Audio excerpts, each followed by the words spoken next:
Hoje nós estaremos dando sequência às nossas lições da Escola Dominical. Nós estamos estudando essa revista, chama Apatia e Esfriamento. Estamos, acho que na lição 5. Se você quiser a revista, a Mônica tem ela em PDF, te manda pelo seu celular. E aqueles que não têm condições, fala que ela imprime uma cópia para você, tá bom? Nós encontramos dificuldade em comprar a revista porque os nossos alunos não se matriculam, né?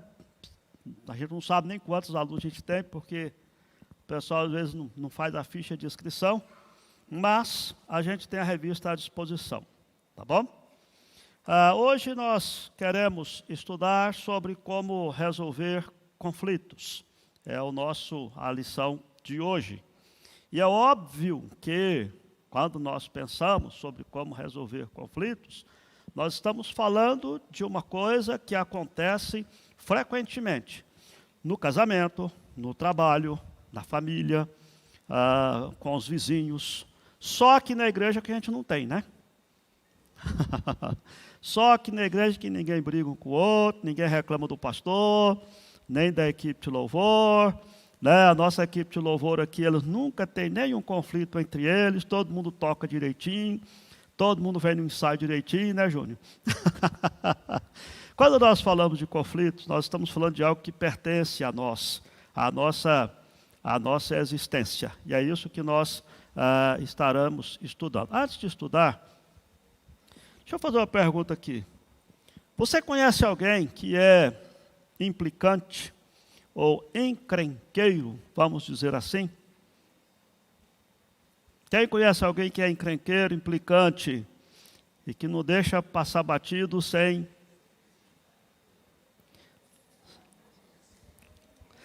Uma outra pergunta.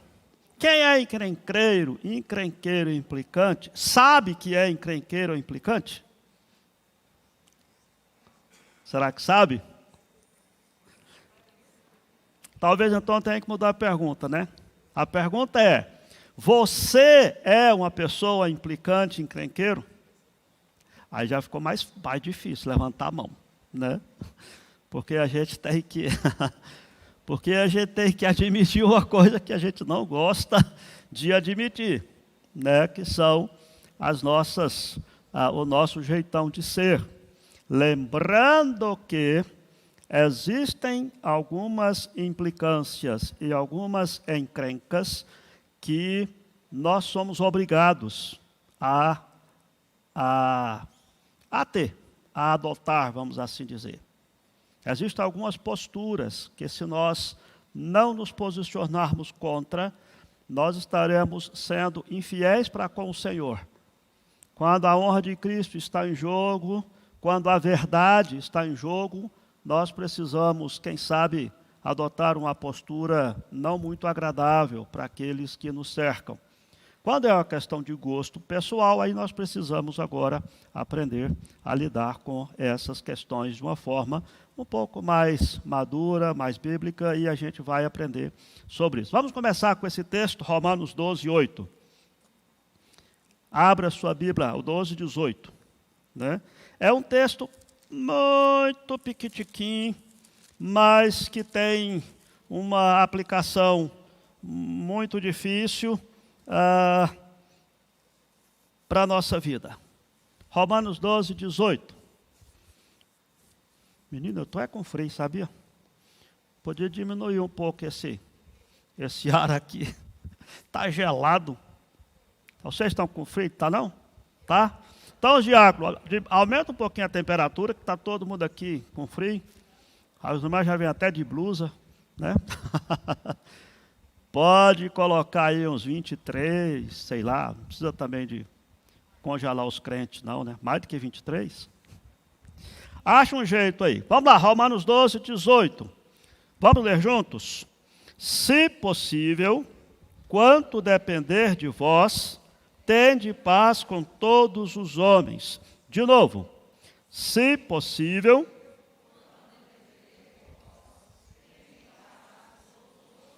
Agora, sem olhar na Bíblia. Se possível.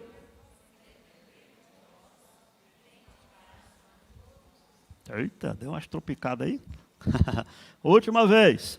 Se possível, quanto depender de vós. Pronto, guarda esse texto no seu coração, queridos. Você precisa ter esse texto à sua frente, a fim de que você faça o que estiver ao seu alcance para ter paz, para preservar a paz com todas as pessoas, em todos os níveis de relacionamentos. Tá ok? Não se esqueça disso. Vamos orar mais uma vez? Pai, ajuda-nos a estudar esse texto da Tua Palavra, a compreender, ó Pai, a lição que estamos estudando hoje e a colocá-la em prática nas nossas vidas, é a nossa oração. Em nome de Jesus. Amém. Tá ok. O Kenner, pode colocar o resumo aí do que nós vamos estudar, o esboço da nossa lição, porque, e depois nós vamos usar os outros slides. Não, pode voltar, Kenner, é só o esboço mesmo. Porque nós vamos usar os slides só no quinto tópico, tá? Pode deixar o esboço quieto aí, para que os irmãos possam ir acompanhando o raciocínio. Uma das coisas que nós temos que lembrar é que os conflitos são inevitáveis na nossa vida. Não tem como você não enfrentar um conflito. Por mais que você seja uma pessoa pacata, por mais que você seja aquilo que o pessoal costuma dizer, né, uma barata morta, né, por mais que você seja uma pessoa que não compra briga com ninguém, conflitos são inevitáveis. Tem algumas pessoas que a gente não imagina enfrentando conflitos. Essa semana eu estava conversando com uma pessoa aqui da igreja, eu perguntei para ela assim, escuta, me fala do seu pai. E ela falou, pastor, eu nunca, na minha vida, vi meu pai brigar com alguma coisa, alterar a voz e ficar nervoso. É lógico que o pai soube disfarçar bem a vida toda, né? Mas a gente sempre tem conflitos, insatisfação. Às vezes, esses conflitos trazem amargura para a nossa alma. Às vezes, nós administramos melhor, sem deixar que ele nos afete, mas faz parte da existência humana. Se faz parte da nossa existência, nós precisamos mudar a forma como a gente vê os conflitos, as crises, né? Seja no nosso casamento, seja com os nossos filhos ou com os pais, seja no trabalho, seja com os vizinhos, seja os conflitos aqui na igreja, no seu ministério, no corpo de Cristo. É preciso que a gente tenha essa capacidade de lidar com isso, porque não tem como não enfrentar. Nós sempre vamos enfrentar conflitos. Então, precisamos lembrar, e eu vou falando aqui, se alguém quiser falar, se levanta a mão que a gente arruma o microfone, tá bom? Nós precisamos entender, primeiramente, que há vantagens no conflito. Pedro Lucas, posso andar aqui? A imagem está aberta? Então, tá bom. Há vantagens no conflito. A pergunta que faço é, qual é a vantagem? Qual o benefício dos conflitos? O que é que você acha? Quais vantagens nós podemos ter no conflito? Quais os benefícios de você passar por conflitos e por crises de relacionamentos? Muito bem. O conflito pode ser a luz vermelha no painel do carro. Às vezes o problema meu, vamos dizer, com a minha esposa, que toda vez que acontece um conflito entre nós, a culpa é sempre dela, quando eu tenho, ela não está aqui para se defender, né? Então, quando eu tenho um conflito, pode ser, por exemplo, que algum atrito que eu tenho com a minha esposa seja um alerta de um pecado, de um defeito, de um problema que eu estou tendo, ou ela, e que a gente precisa acordar para isso. Então, o conflito, ele faz com que nós pensemos no que nós estamos vivendo e, a partir daí, passemos a corrigir o problema mesmo. Que, às vezes, o conflito é sintoma, não é o problema.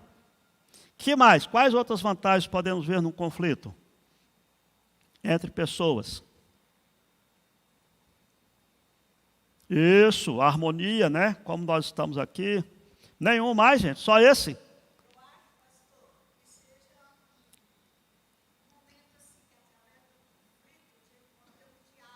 Ah, bom, muito bem. A irmã disse que através do conflito nós aprendemos a dialogar. O nosso grande problema é quando está passando por conflito, a gente não sabe conversar direito, né? A gente acaba se tornando muito emocionalmente afetado.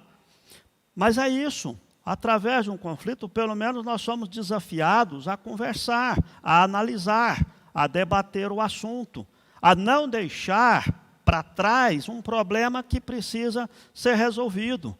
Em casamento, por exemplo, isso acontece demais. Aqui na igreja também.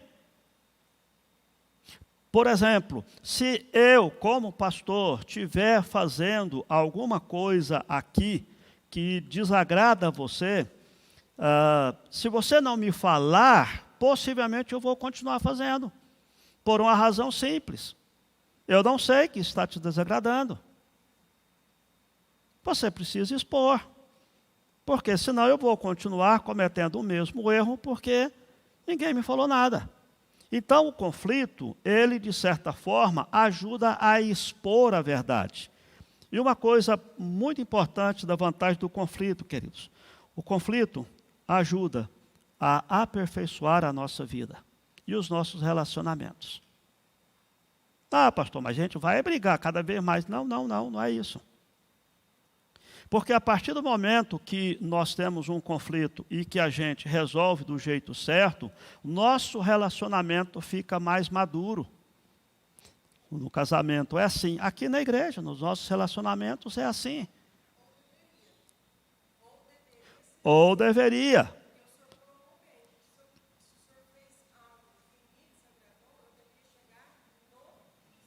Exato. Exato. Aí vem, daqui a pouco, a maneira bíblica de tratar os conflitos, porque a Sandra está mostrando que, na prática, nem sempre é assim. Porque se eu faço alguma coisa que desagrada a você, ao invés de você falar para mim, você fala para os outros, aí vira fofoca. Né? Aí é um outro problema. E nós precisamos falar com a pessoa certa, do jeito certo. E esse é o grande segredo das nossas lutas, das nossas crises. Sabe qual é o nosso problema, querido, nessa questão de relacionamentos e de conflitos? É que a gente espera os problemas acumularem. A gente não trata do problema quando ele está pequeno. Aí é igual aquela historiazinha do camarada que um camarada na roça arrumou um emprego e ele foi para esse emprego novo, mas era muito da roça mesmo. Eu sei que você já conhece essa história, mas eu vou contar assim mesmo. E aí, ele chegou na roça, o patrão falou: olha, Zezinho, o seu trabalho é tirar o gado do pasto às 3 horas da tarde, porque 3 horas da tarde o trem passa, tem uma linha férrea aqui no meio do pasto, e você tem que tirar o gado para os trem passar. Depois que o trem passou, você solta o gado de novo para o pasto. E ele falou: eu tenho que ir para a cidade, você fica aí, o seu trabalho é só esse. E eu, seu trabalho é bom demais, uai. Só isso? É só. Aí ele deitou debaixo de uma árvore, ficou lá, só tinha um problema. Ele nunca tinha visto um trem de ferro. Ele não sabia o que era isso, né? Ele estava na roça lá, nunca. E aí, quando deu perto de 3 horas, ele não sabia o que fazer, porque não sabia o que entendeu a mensagem. E aí, 3 horas da tarde, lá vem o trem de ferro. E ele viu aquele negócio grande, imenso, soltando fumaça pelas ventas. E ele ficou com medo e correu para trás do morro. E o trem veio, matou lá umas 10 cabeças de vaca, né? E foi aquele pampeiro. Quando o homem chegou, falou: mas Zezinho, não é possível, o que aconteceu? Ele falou: doutor, o trem veio lá e eu não sabia o que era, eu corri. Mas era exatamente o que você tinha que fazer. Ele falou: não, doutor, mas o senhor teve foi sorte. Como assim foi sorte? O senhor teve foi sorte porque aquele negócio veio de frente, que é cumprido do jeito que é. Se tivesse vindo de banda, Tinha levado era o gado inteiro, o rebanho inteiro, né? E aí o homem ficou bravo e, não, despediu ele. Aí a esposa do fazendeiro falou, bem, você não explicou para ele, coitado. Explica que a trem você também dá uma chance para ele, né? Você não explicou direito o que era, não sabia o que era. E aí no dia seguinte ele deu outra chance, 3 horas da tarde, lá vem o trem. O peão não teve dúvida, montou no cavalo, correu atrás da locomotiva, laçou a chaminé da locomotiva e deu um tranco. E aí já sabe o estrago que foi, né? Ela arrastou ele, quebrou, mas tal, esfolou todo e tal. Foi para a cidade, levou para o hospital. Saiu do hospital, o patrão foi conversando com ele. E aí ele passou em frente a uma loja de brinquedo. Tinha um trenzinho de brinquedo lá. E ele estava usando muleta, ele pegou as muletas, quebrou a vitrine, foi lá e quebrou o trenzinho. A polícia veio e prendeu ele. E ele disse, senhor delegado, eu vou dizer uma coisa para o senhor. Esse bichinho, se não matar enquanto é fiote, depois que cresce, ninguém consegue. Ninguém segura. E assim são os nossos problemas, gente. Nós não cuidamos dele quando são fiote, depois que cresce, ninguém segura. E aí a gente passa a ter dificuldade nos relacionamentos, porque não agimos no tempo certo. Os conflitos, as crises que nós passamos de relacionamentos, irmãos, servem para nos amadurecer. É assim com o casal, quando você enfrenta e supera as crises, o seu amor fica mais maduro, mais equilibrado. É assim aqui na igreja, quando nós temos crises de liderança, por exemplo, um pastor discute com outro, um presbítero, né, diácono e tal. Quando nós temos essas crises por causa dos assuntos, e a gente debate, e a gente conversa, e a gente trata do jeito certo, nós saímos da crise mais amadurecidos, com um relacionamento mais equilibrado. E essa é a vantagem que nós temos dos conflitos. E, finalmente, o conflito, ele glorifica a Deus. Sabe por quê? Esses dias, a gente estava pensando nisso com outro colega. Qual é o propósito do diabo ao lançar crises, seja no nosso casamento, seja nos nossos relacionamentos aqui na igreja ou no trabalho, com o vizinho e tudo mais? O propósito do diabo é acabar com a nossa comunhão, com o casamento, aqui na igreja acabar com o relacionamento harmonioso. Como é que a gente vence o diabo? Ah, pastor, a gente tem que fazer uma sessão do descarrego e tem que fazer isso e tem que fazer... Não, queridos. Se por acaso o diabo quiser lançar um conflito entre eu e o seu Pedro para nos tornar inimigos, nós envergonhamos o diabo quando nós nos sentamos, resolvemos a situação e saímos desse relacionamento mais maduros ainda. O propósito do inimigo era destruir a nossa harmonia. Quando nós administramos do jeito certo, nós envergonhamos o diabo sendo mais amigos. Essa é a forma certa, porque nós glorificamos a Deus através dos nossos conflitos. Quando nós falamos sobre a origem e as causas dos conflitos, senhor, Elete. Só para contribuir. Pastor, só para contribuir. Quando a gente fala de conflitos, isso é tão sério que às vezes a gente imagina que quem lida com conflito é só adultos, né? Se a gente não matar esse bichinho enquanto ele está pequeno, realmente faz um estrago muito grande na vida. O conflito ele é essencial para a nossa vida, para a gente ter maturidade, né? Tanto espiritual quanto pessoal.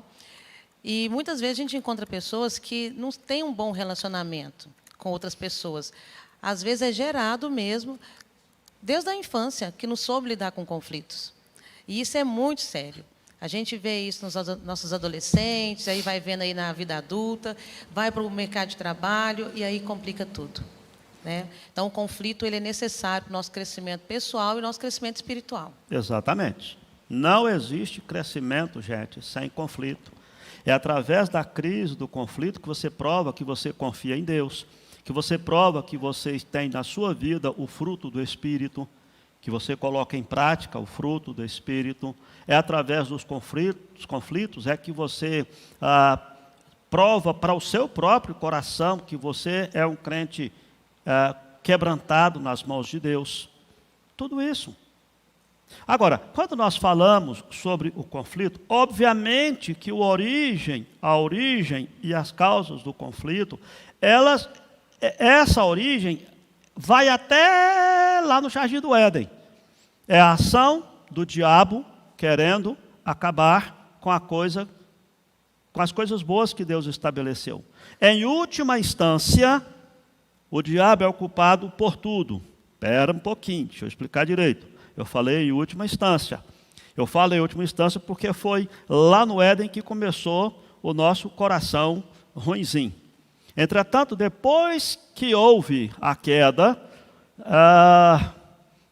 tem umas coisas que o diabo não é bem o culpado. É nós mesmos.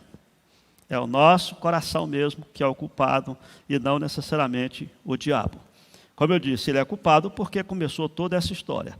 Mas tem muita coisa, muitos conflitos que nós enfrentamos por causa do nosso coração. Lembra daquele texto lá de Tiago, capítulo 4? Tiago 4 explica isso. De forma clara, explícita, né?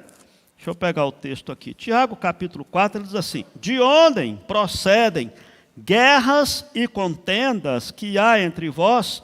De onde? Senão dos prazeres que militam na vossa carne? É isso. Muitas vezes nós precisamos considerar que o coração do conflito, a origem do conflito está dentro de nós, queridos. Não é necessariamente que o diabo tentou e o diabo fez isso ou aquilo. Às vezes o diabo fica só assistindo, como se ele pudesse falar assim: isso eu não preciso nem tentar, ele vai se estrambilar sozinho. Claro que o diabo não faz isso, ele vai tentar ajudar mais ainda, né? Mas primeiro, o nosso conflito vem dos nossos coração, como Tiago diz, os nossos prazeres. Nós queremos sempre as coisas que diz respeito à carne. E lembrem-se daquele texto que fala do fruto do Espírito, fala das obras da carne. E as obras da carne são inimizades, porfias, ciúmes, iras, discórdia, dissensões, facções. Tudo isso está presente no nosso coração, se a gente deixar, vai aparecer. Aí, nós sabemos também que nós podemos ter conflito com atitude de ressentimento, de não conseguir perdoar o outro pelas falhas dele, incompreensão por falha na comunicação, de não falar, não expressar direito o que nós temos no coração. É por isso que eu disse para vocês, se você tem alguma insatisfação, fale com a pessoa com quem você está tendo insatisfação. Mesmo que não haja uma solução imediata para o problema, mas pelo menos estabeleceu-se uma comunicação. Mesmo que não tenha como corrigir o problema, mas pelo menos você estabelece um diálogo e na próxima vez que surgir uma oportunidade de solução, o outro já está sabendo que tem que buscar essa conciliação. É crucial que haja essa conversa, essa comunicação, né? As diferenças individuais, os gostos, né? Gosto pessoal, e aí entra, aqui na igreja principalmente, entra muito essa questão de gosto pessoal. E às vezes nós colocamos o nosso gosto pessoal acima até mesmo da palavra de Deus. Posso pegar aqui a questão desse ar-condicionado. Quando eu falei, irmão Diácono, levanta aí, aumenta mais a temperatura, é possível que algum de vocês fale, estava tão bom, freiozinho, né? E aí fica insatisfeito porque o ar estava bom e mexeu. Volume do som. Nossa, será que esse povo não desconfia, não? Que a gente vai restaurar o nosso tímpano. Ou então ao contrário, gente, não estou escutando nada, por que tu aumenta esse som? Aí você aumenta, o outro, nossa, mas para que um som dessa altura? Né? Porque cada pessoa tem um gosto pessoal, tem um jeito pessoal. A música que a equipe de louvor canta, gente, mas por que não canta uns cânticos mais modernos? Né? Umas coisas. Pegou um trem lá da época da minha avó. Aí você vai lá para a época da avó, aí o pessoal reclama que quer uns cânticos mais modernos. Aí você seleciona uns cânticos mais modernos, mas os cânticos antigos que era bom, né? A gente cantava, que coisa boa. Você não vai conseguir agradar todo mundo nunca. Nunca. Por quê? Por causa das nossas diferenças individuais. Eu até conversei com o irmão de certa vez, eu falei, pastor, e a igreja, por que não faz isso e aquilo? Eu falei, meu irmão, eu não sou o dono da igreja. A igreja tem liderança, tem conselho, tem junta diaconal, tem o PH, tem SAF, tem equipe de louvor. Eu não vou ficar resolvendo tudo na igreja de acordo com o meu gosto. Nós somos uma igreja, nós somos um corpo. Há algumas coisas na igreja, eu que sou pastor não gosto. Mas não está necessariamente errado de acordo com a palavra, bora em frente. Tem que saber dominar o seu próprio gosto, né?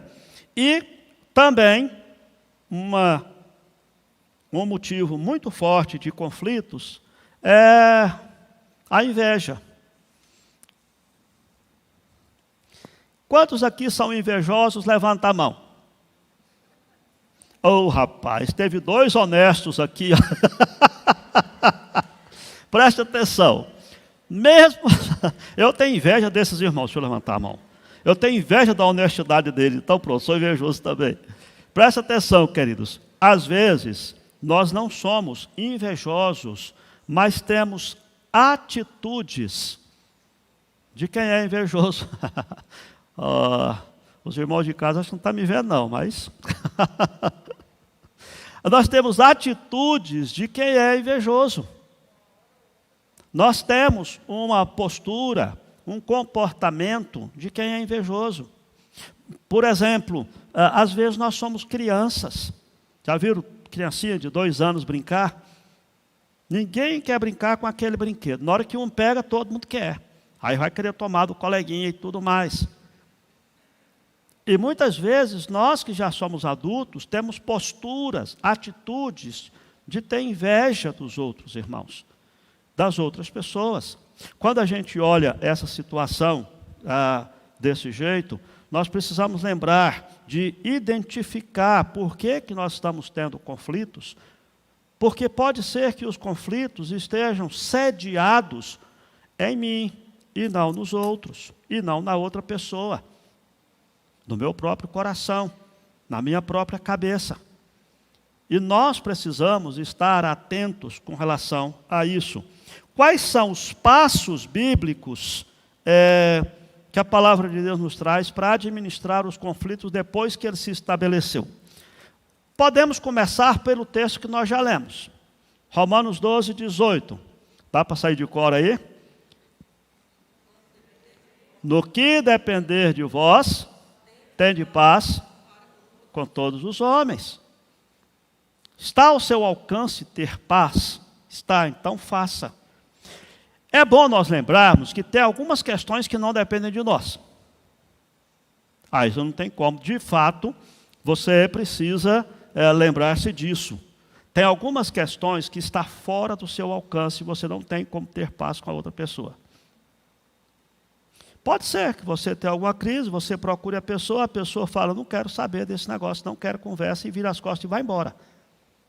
Tá bom? No que dependeu de você, você procurou a conciliação. O grande problema quando isso acontece no casamento, porque a pessoa vai embora para sua casa. Tá? Aí fica mais difícil.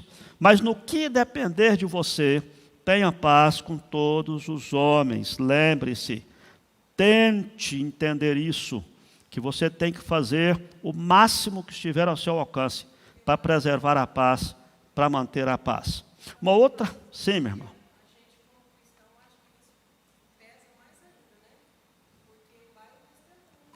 Sim, por...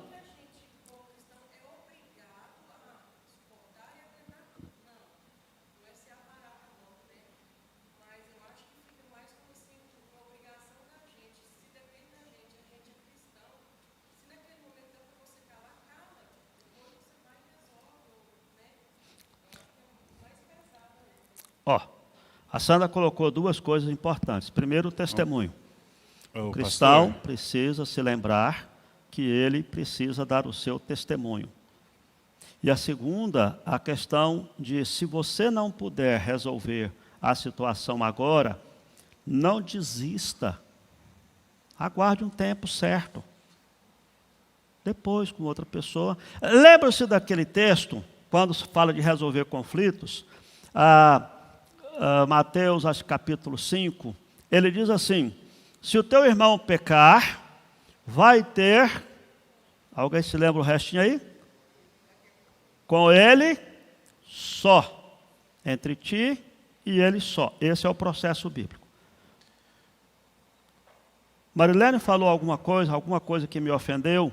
A minha obrigação, a minha responsabilidade é procurá-la em particular, dizer: Marilene, eu não gostei do que você falou. Você falou de forma áspera, você me desrespeitou em público, sei lá, qual é o problema? Primeiro é isso, primeiro passo é esse. Observação, pastor. Sim. Se alguém quiser dar alguma palavra, levanta a mão que eu levo o microfone. O Ariel está doido para fazer exercício, né? Fazer uma caminhada. Tá certo. Então, o primeiro passo é esse. Segundo passo, o que é que o texto de Mateus diz? Se o teu irmão não te ouvir, leva contigo outra pessoa, para que pela palavra de 2 ou 3 testemunhas a verdade se estabeleça. Então eu vou levar alguém para conversar, alguém comigo, e juntos conversar com a Marilene. Quem será essa pessoa? Alguém que tenha acesso ao coração dela. É óbvio. Que vai me ajudar a convencê-la de que ela cometeu um erro, que ela me ofendeu. Se não resolver, leva para a igreja, que é o que o texto diz. Comunica à igreja. O que é comunicar à igreja? É passar para a instância superior, no sentido de chama lá um pastor, 2 presbíteros, para conversar acerca desse assunto e intermediar para chegar à paz. Se ainda assim a pessoa não te ouvir, a pessoa não ouvir outra pessoa que você levou, a pessoa não ouvir sequer a igreja, mostrando que o princípio bíblico que ela precisa obedecer é esse e esse, o que a Bíblia diz que tem que fazer? Lembra, irmão Pedro? Considera-o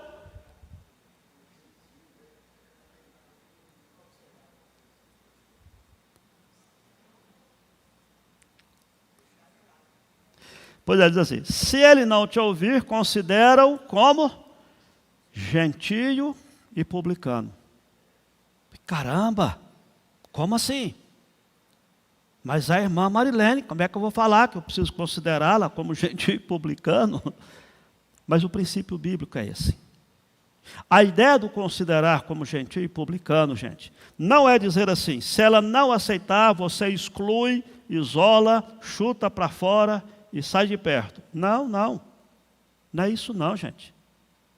Quando a Bíblia diz que o irmão que é repreendido biblicamente e depois de compreender a palavra resolve continuar com o coração amargurado e praticando o mesmo erro, que nós temos que considerar como gentio e publicano, o que outros textos da Bíblia diz que nós temos que fazer com os gentios e publicanos?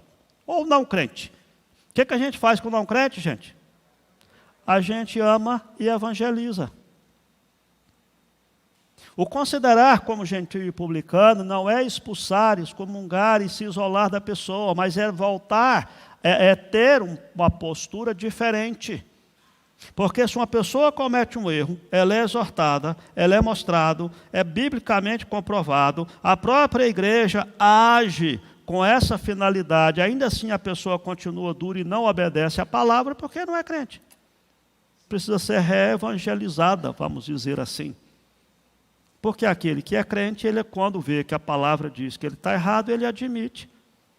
Lembram-se lá de Davi, quando Natã mostrou para ele: você cometeu pecado. Davi tinha autoridade para negar, Davi tinha autoridade para prender o profeta.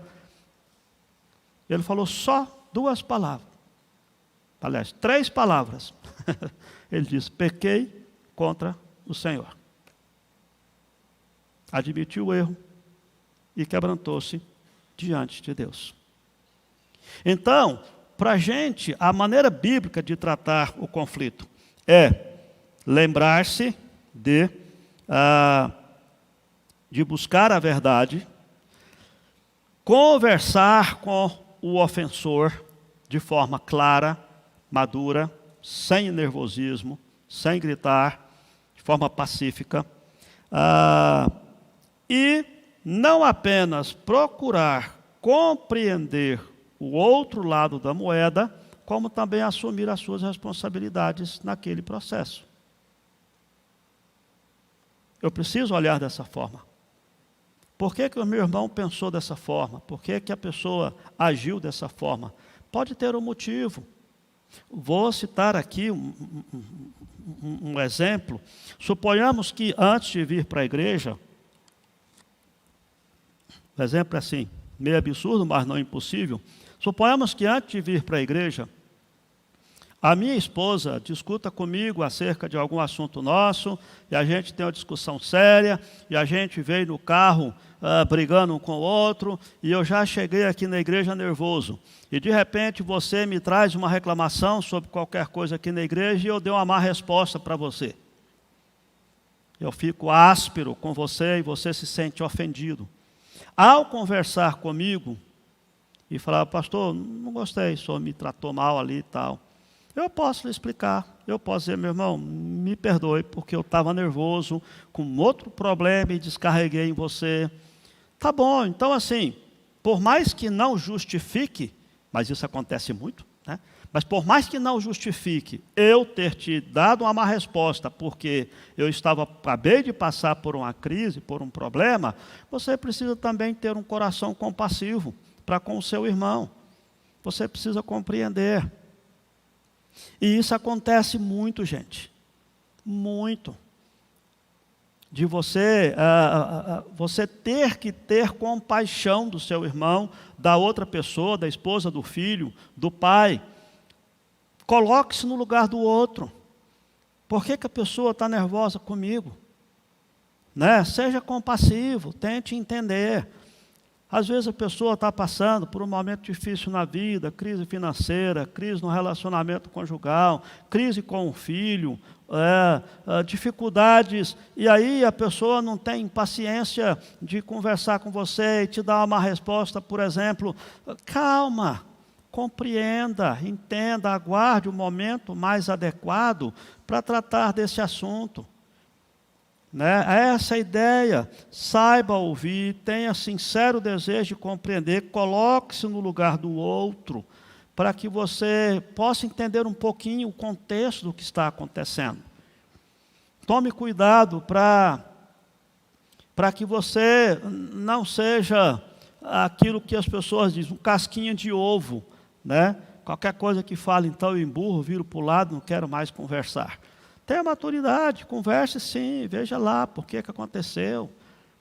Essa é a ideia, o princípio bíblico, a maneira bíblica de tratar os conflitos é essa.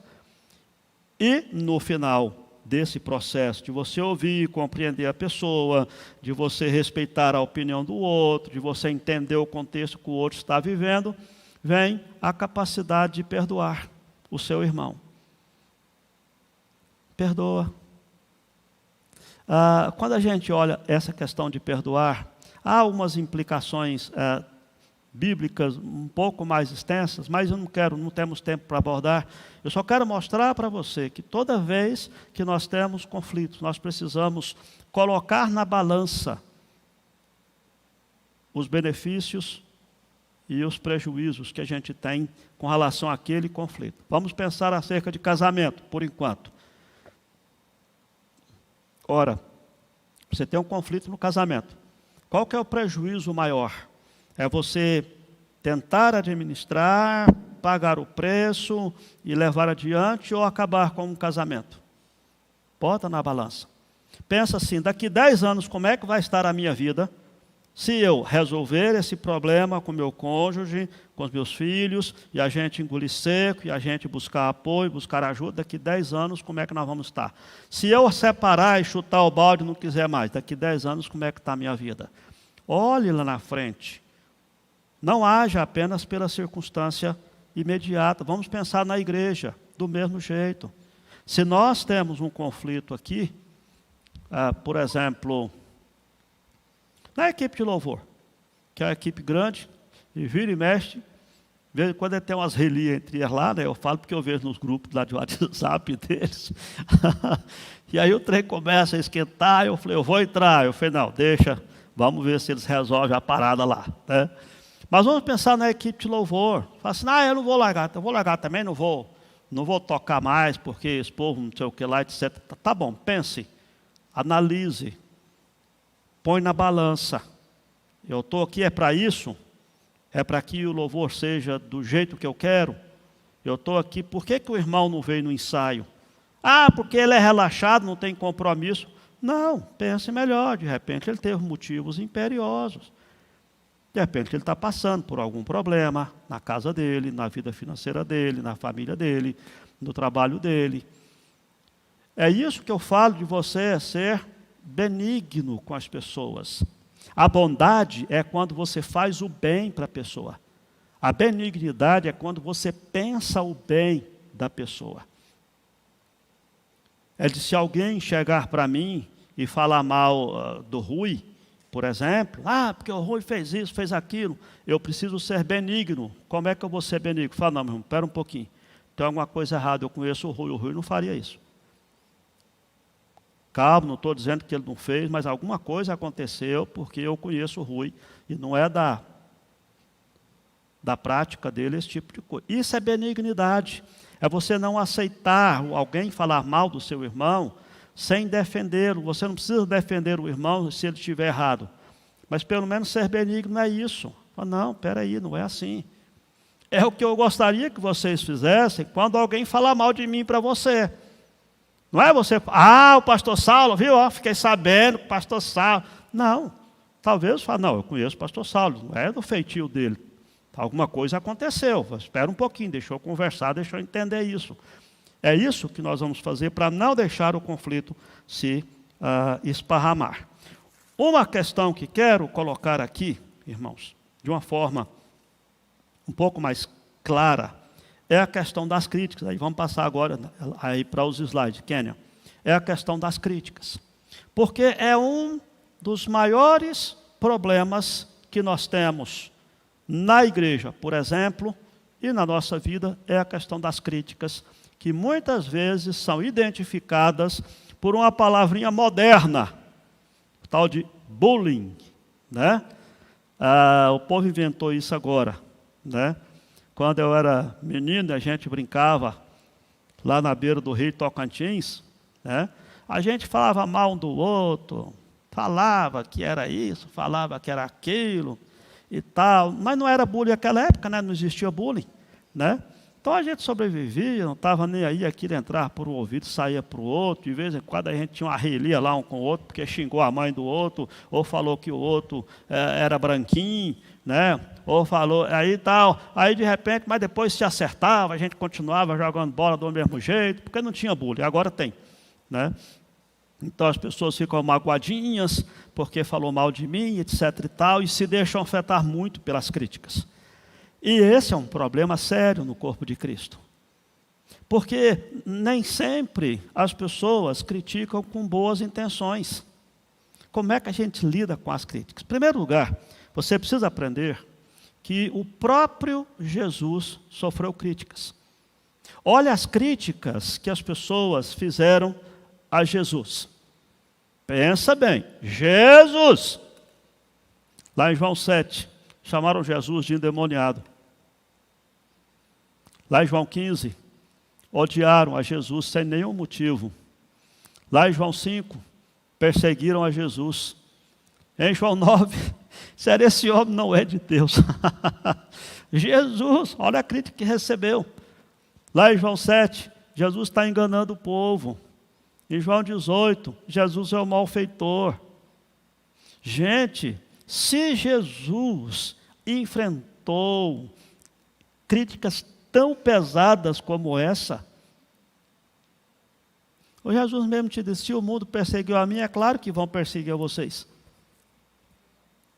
O grande problema é que alguém pensa, você pode estar pensando assim, pastor, o mundo, agora aqui dentro da igreja, os crentes, mas nós precisamos lembrar, primeiro, de que nem todo mundo que está na igreja é crente, Palavra de pastor, como é que o senhor fala isso? A Bíblia que diz, quando Jesus contou a parábola do joio e do trigo, a ideia é essa. Tem muita gente que está na igreja que precisa de conversão. E, além disso, mesmo sendo, partindo do princípio, todo mundo é convertido, todo mundo é crente, nós sabemos que o mundo pode habitar em nós. Nós podemos nos deixar influenciar pelo mundo, pelas coisas do mundo. Por isso, nós precisamos entender, se Jesus sofreu pesadas críticas, nós também não vamos ficar livres dessas críticas. E muitas vezes as críticas é que é o estupim para as maiores crises de relacionamentos que nós temos. Seja no seu casamento, seja com seus filhos, seja no seu trabalho, e seja aqui na igreja. Então, como é que a gente lida com essas crises, com essas críticas, para não deixar elas crescerem e virar crises de relacionamento? Primeiramente, ouça o que está sendo falado. Preste atenção nisso. Pode ser que a pessoa que está fazendo a crítica esteja fazendo com a intenção errada, com a finalidade de te ferir, de te machucar. E eu digo para vocês, tem gente ruim. Só aqui deve ter uns 80 aqui, gente ruim aqui, ó. Às vezes quem fez a crítica não tem aquela boa intenção de te ajudar. Mas preste atenção. O que ela falou é verdade? Uai. Mas eu fiquei nervoso porque falou. Não, esquece que você ficou nervoso, que você não gostou da crítica. O assunto que foi falado é verdade? É. Então pronto, a verdade continua sendo verdade, mesmo que seja dita de forma errada e com intenção errada. Se você falar para mim, ou falar, criticar, ou falar, pastor gordinho, e eu ficar ofendido com isso, o que é que eu preciso fazer? Eu vou lá na farmácia subir numa balança. Puf! O irmão está certo, eu sou gordinho. A balança não mente. O irmão falou a verdade. Pode ser que tenha falado com a intenção de criticar, de gozar, de me deprimir, de me ofender. Mas na hora que eu subo na balança, eu estou gordo? Estou. Então tá bom. Essa é a verdade. Então, antes de tudo, pense bem. Mas todo mundo fala. Espera um pouquinho. Estão falando é verdade? Então pronto. Agora, aconteceu, nesses últimos tempos de pandemia, aconteceu de vez em quando, já teve uns 3 irmãos que falaram, pastor, eu não gostei porque o irmão veio falar comigo, aí disse que eu não estou vindo na igreja, mas que eu vou lá no supermercado, e que eu vou na feira, etc. Os irmãos não sabem o que eu estou passando. Aí uma irmã falou isso para mim, eu falei, irmã, vem cá, você está indo na igreja? Não. Mas, não, isso não precisa explicar por que não. Você vai no supermercado? Vou. De vez em quando eu tenho que ir lá. Você vai na feira? Vou, mas eu vou com tal. Vai, então, o que a pessoa falou errado? A pessoa falou exatamente, você não vai no supermercado, na igreja, mas vai no supermercado e vai na feira. Pronto. Hein? Não, mas fala para humilhar a gente por bom, aí é outra história. Se a pessoa que está falando fala para difamar, é outro problema, mas o problema em si é verdade? É verdade. Se você falar que eu estou gordo, eu subir na balança, eu perceber que eu estou gordo, pronto. Mesmo que você tenha falado para me ofender, aí já é um outro problema. Nós vamos resolver depois, nós vamos conversar, eu vou te procurar e falar, meu irmão, olha, é o seguinte, seja mais cauteloso nas suas palavras. Porque, de fato, eu subi na balança, eu estou gordinho sim, mas você não precisa falar, não te perguntei se eu estou gordo ou se eu estou magro. Né?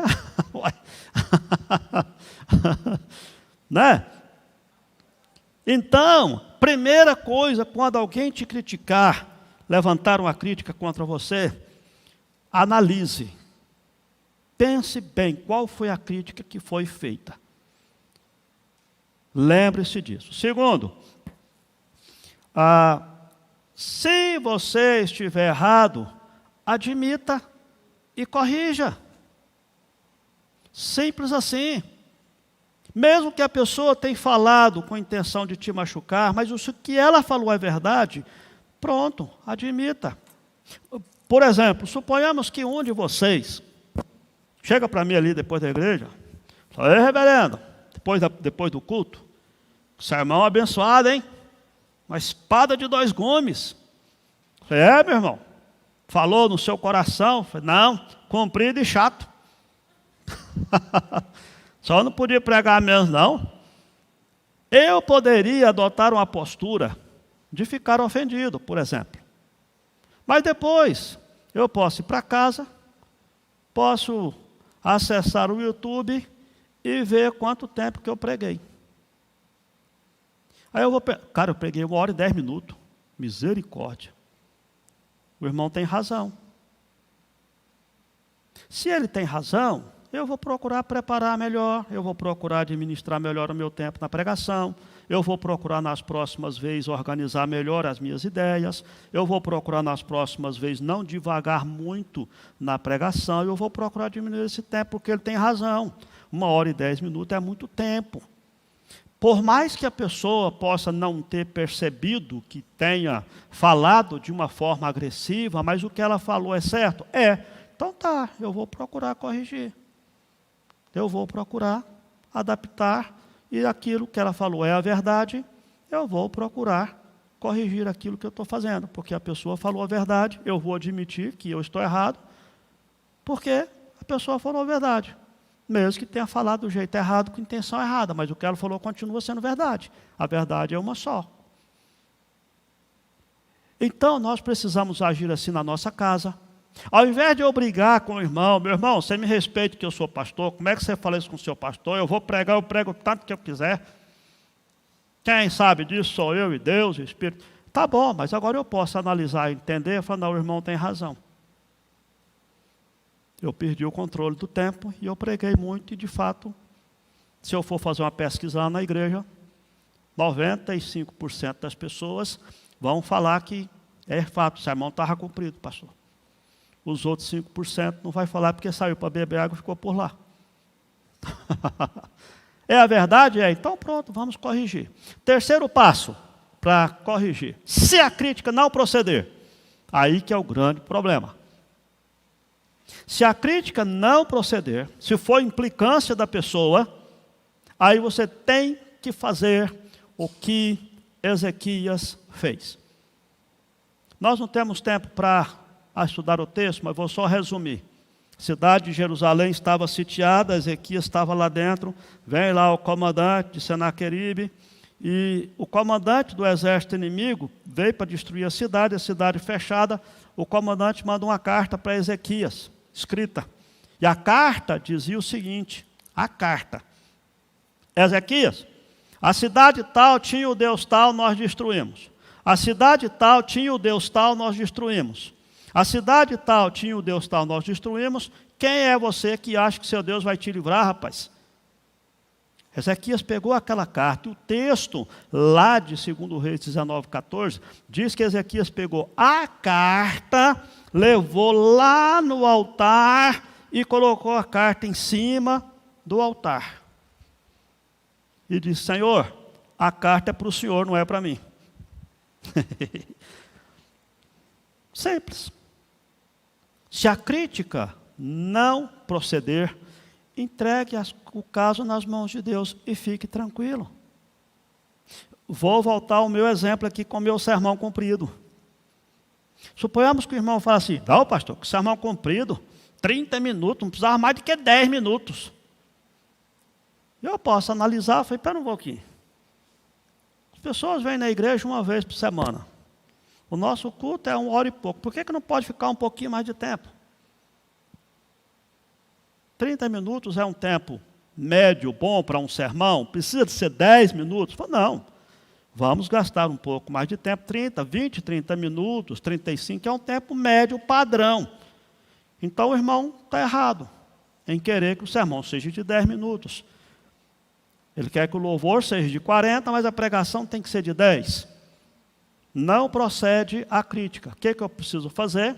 Meu irmão, vem cá, você precisa ser um crente mais estudioso da palavra. Como é que você fala? Não vou dar sabão no irmão.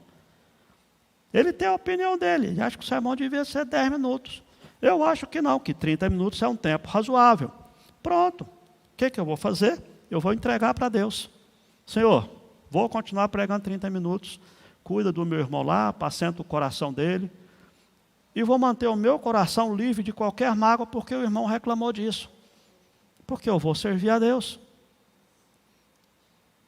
Entrega para Deus as críticas que você receber, que não proceder. Lembre-se, o irmão que fez a crítica não é teu inimigo, é teu irmão. E ele precisa ser amado como teu irmão. E como irmão, você precisa edificar a vida dele. Então, nessa crítica que fez, você, então, entrega para Deus e não deixe isso amargurar o seu coração. Quarto lugar, com relação às críticas, fique esperando a crítica. Prepare o seu coração, faça avaliação periódica da sua vida, do seu ministério. Porque quando a pessoa vier criticar, já te pega sabendo ter uma postura certa. Deixa eu voltar aqui à ilustração minha. Suponhamos que na pregação, eu estou aqui, terminou a pregação, ministrei a bênção, passei a palavra para o presbítero dar os avisos, eu olho no meu relógio e falo, ih, caramba, hoje eu esqueci do relógio, demorei demais o sermão. Tem que dar um jeito nisso. Estou aqui pensando no meu coração. E tem uma coisa que vocês não sabem, que tem sido a amargura do seu pastor. É o momento que ele desce dessas escadinhas depois de pregar. Mas esse é outro assunto. Mas aí eu estou aqui, o irmão chega e fala, pastor, que isso, pastor? Pensei que nós íamos dormir aqui na igreja, que sermão comprido. Eu já estava pensando nisso. O que eu vou falar para o meu irmão? Eu falei, irmão, exatamente isso que eu estava pensando na hora que eu disse aquela escadinha ali. Irmão, está certo, eu vou ter que dar um jeito de adaptar melhor a minha palavra e tal. Pronto, eu me avaliei antes de você fazer. Então, quando você trouxe a crítica, eu já estava preparado, porque eu já tinha feito essa avaliação.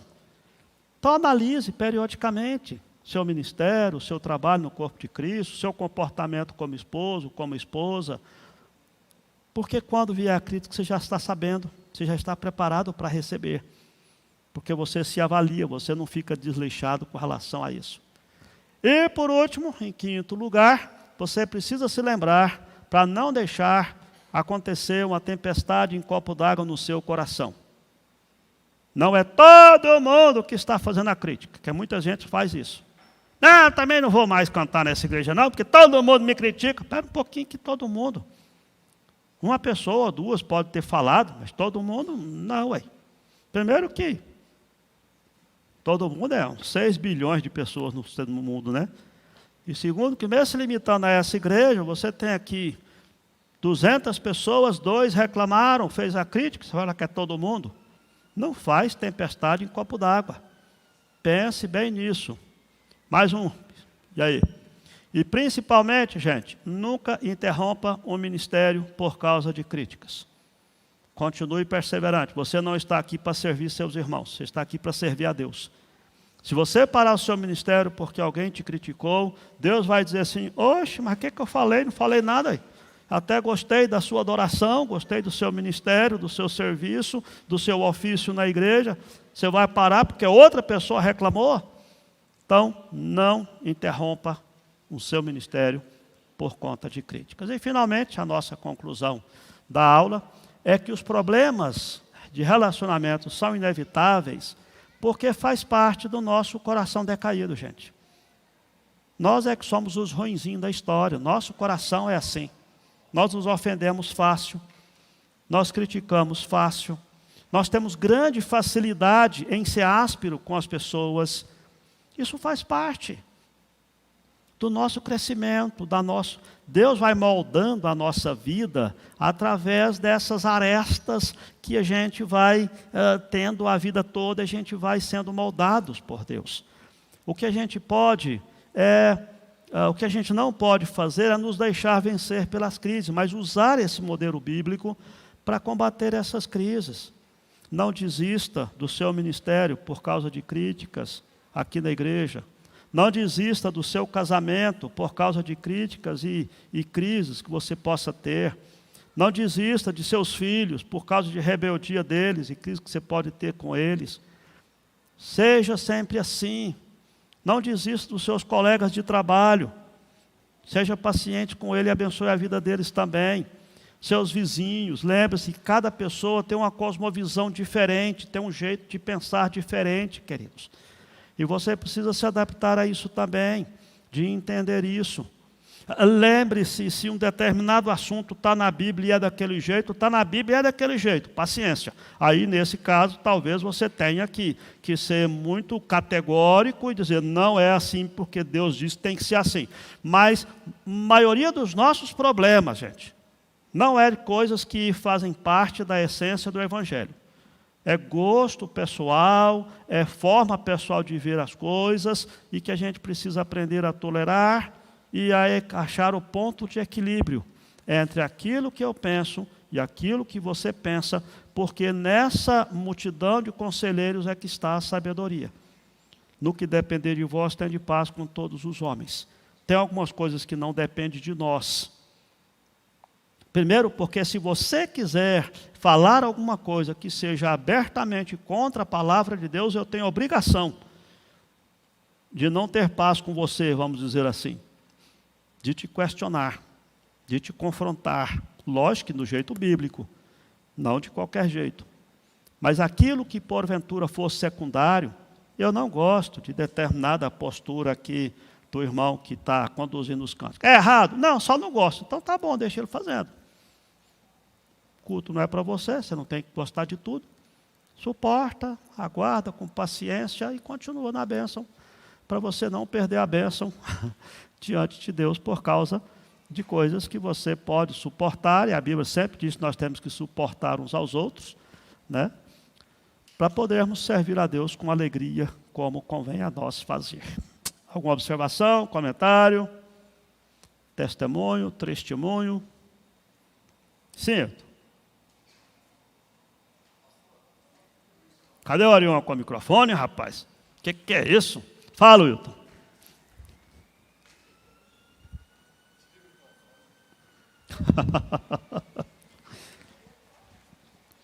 É um atlético, rapaz. Ó. Pastor, no meio profissional, no trabalho, eu acredito que o senhor pode, através disso, fazer uma grande palestra, produzir um grande conteúdo para profissionais, de forma geral. Porque hoje a gente vive um momento no meio profissional onde a crítica ela é para derrotar, para tirar de cena mesmo, né? Então, hoje as pessoas têm dificuldade de subir de cargo, subir profissionalmente com seus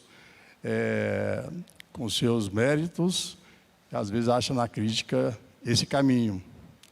Então, olhando aqui para esse contexto que o senhor coloca aqui, é o que a gente precisa aplicar lá. Sim. E eu vejo que aqui é a essência da humildade para conseguir chegar lá. Se não tiver humildade, a gente não consegue aplicar isso. E, acima de tudo, inteligência emocional. Porque hoje o que nos derrubam, é a falta da inteligência emocional. Sim. Vem uma crítica, faltou inteligência emocional, aí parte de fato para vias, e aí o resultado sempre não é legal. Então é isso que eu queria completar. Sim. Uma coisa que nós temos que lembrar, gente, é que esses princípios bíblicos se aplicam em qualquer contexto. No mundo profissional, na escola. Por quê? Porque a verdade é a verdade. Uma só, não importa se quem está falando é um pastor, se é um professor de universidade que é até ateu, mas se é a verdade, é a verdade. E nós temos que entender que esses princípios podem ser aplicados em qualquer ambiente. E no que o Wilton falou acerca do ambiente de trabalho, é o momento que você tem para dar o seu bom testemunho onde você trabalha. De ser conhecido como alguém justo, compreensivo, compassivo, alguém que ajuda o companheiro de trabalho, mesmo não sendo a tua tarefa, alguém que estimula e ajuda o outro a pegar um cargo melhor do que o seu, mas você ter esse coração de abençoar sempre as pessoas. Lembre-se que ao você fazer isso, Deus estará agraciando você também, com certeza. Como diz os neopentecostais, Deus estará te honrando né? Quando você tem essa atitude de crente, que não quer tudo para si, mas também ajuda os outros a terem sucesso na vida. Olá, que bom ter você por aqui. E aí, gostou do vídeo? Então não se esqueça de se inscrever no nosso canal, ativar o sininho para receber as notificações dos outros vídeos que virão, curtir esse vídeo e principalmente, é claro, compartilhar ele com as pessoas que você ama, para que elas também sejam edificadas e abençoadas por essa mensagem.